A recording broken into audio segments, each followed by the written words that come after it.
there. You know, I've been getting real nostalgic lately. Thinking about the world's end and all, it made me think of another time when the world was going to end. The year was 2012, and much like today, the only thing I cared about, in spite of everything, was YouTube. You might be wondering, what was so entertaining on YouTube that I had no idea about the current events? Well, I'm ashamed to say nowadays, but that channel was Watch Mojo. Videos on videos of music, movies, TV, books, anything and everything entertainment. Unfortunately, nowadays when I think of the company, I shudder. They're so formulaic, focus grouped, or corporate. I'm not sure which word works best, but one of those, take your pick. Now, when I was younger, if Watch Mojo ever suggested anything to me, it was watched. But there was this one movie they talked about all the time. That movie was The Deer Hunter. And out of a 3-hour movie, they only ever mentioned one scene.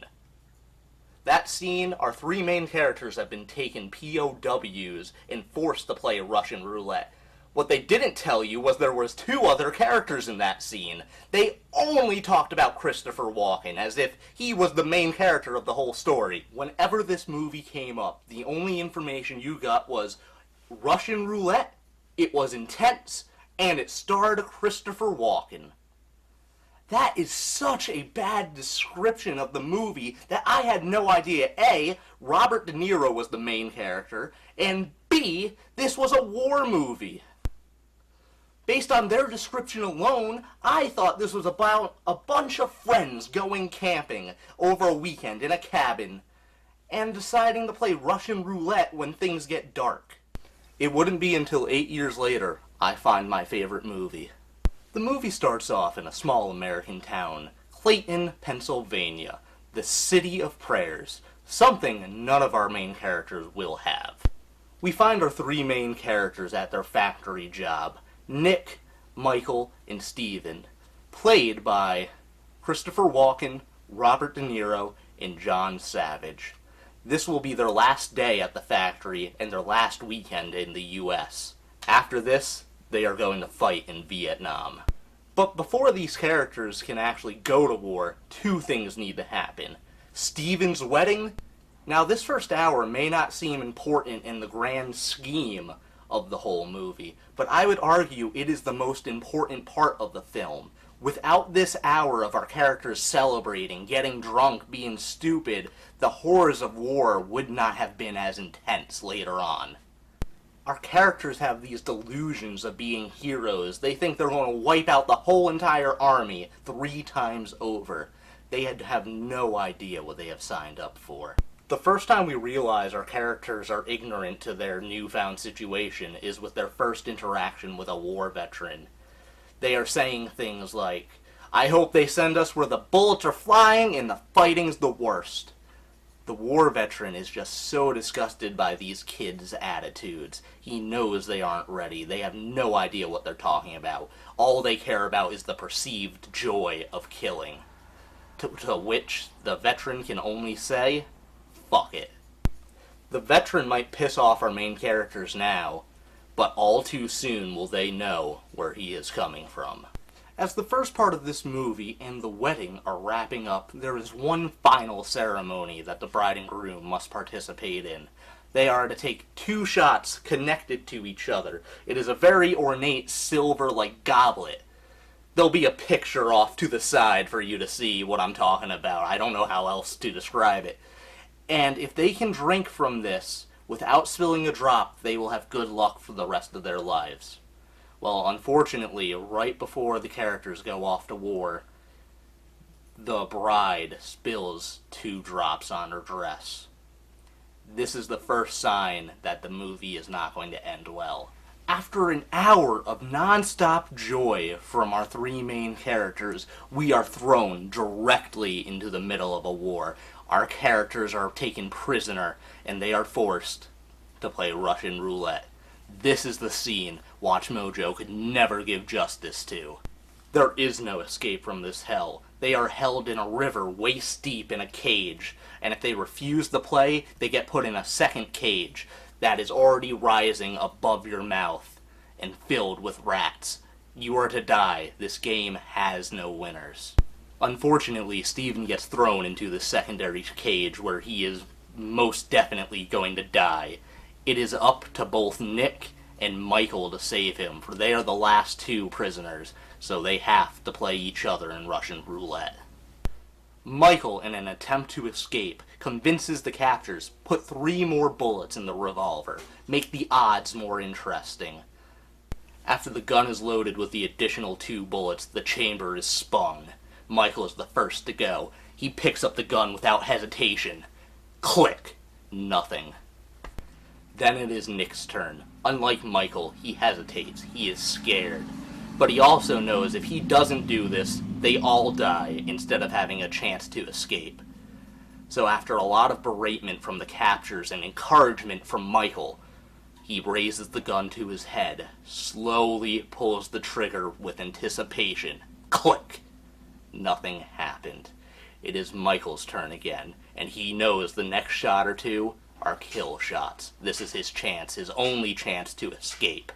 It is finally Michael's turn again. He takes the revolver. This time, instead of pointing it at his head, he fires 3 times at 3 of the guards, killing all 3, takes a machine gun, and deals with the rest of them in the commotion. Out of all our characters, Michael is the only one who will not be traumatized by the war. They escaped with their lives, but their minds were left back in Vietnam. For a moment, let's go back to the beginning of the movie, when our characters were still just kids getting drunk and partying. Before they went off the war, something Nick said was very important. I love this fucking place. Don't leave me over there. I don't care what happens, just bring me home, even if it's in a body bag. Now fast forward, and Michael has come home from war. He is a changed man. He is much like the veteran. A little worse for wear, but still able to function. When he finally gets home, he discovers he wasn't the first. Steven had been home for months. The only bad part is, nobody knew where he was except for his wife. Michael, obviously caring for Steven a lot, goes to see his wife.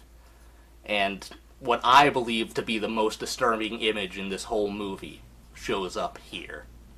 As he walks inside, we see Steven's son, a 3-year-old boy, sitting on the ground holding a toy revolver. After the game of Russian roulette we had just witnessed, this is the most horrifying thing I can imagine. I'm not a person who thinks kids shouldn't have toy guns, but this movie, the context that puts that image in, makes me reconsider how I think about toy guns. Michael finally finds out that Steven is in a mental hospital, and he refuses to come home. His PTSD is so bad, he can't function, even in his own home. But by talking to Steven, we find that Nick is still in Vietnam. He doesn't have to be, he chose to stay there. And he is sending Steven money every month. So Michael, knowing he cannot leave his friend behind, returns to Vietnam for one last mission. This mission is a rescue mission of his lost friend. Unfortunately, we find that Nick has been gambling this whole time. That's how he's been getting the money. And the odds have always been 50-50, for he has been playing Russian roulette this whole time. Nick has never been able to go home. The only thing he can think about is Russian roulette. He doesn't even remember Michael when he sees him again for the first time. It takes them playing a game, Michael versus Nick, for him to finally get an inkling of what's going on. This time it is Nick who picks out the gun without hesitation. Click. Michael begging him not to instead of encouraging him to. Michael picks up the gun, asking him, "Is this really what you want me to do? I love you. I hope you know that." Click. Nothing. Nick picks up the gun one last time. This situation is reminding him of everything he went through. He is starting to have a flood of memories.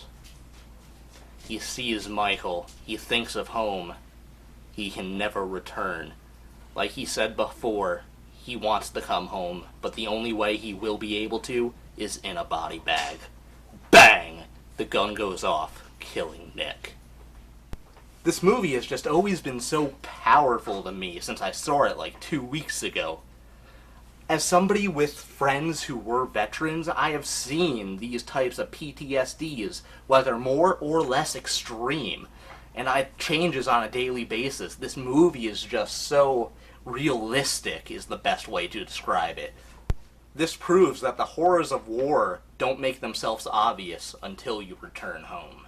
To undersell this movie like Watch Mojo did was a crime. Even though they might not be my cup of tea anymore, please trust me, this video was not made to rag on them. If anything, thank you, Watch Mojo, for having such a bad take on this movie. Without you, I wouldn't be making this video right now.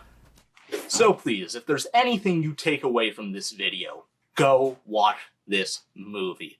Just be aware it is hard to watch, especially if you know somebody who has gone through war and had to witness this themselves. But I think it's an important movie, and if you can handle it, please.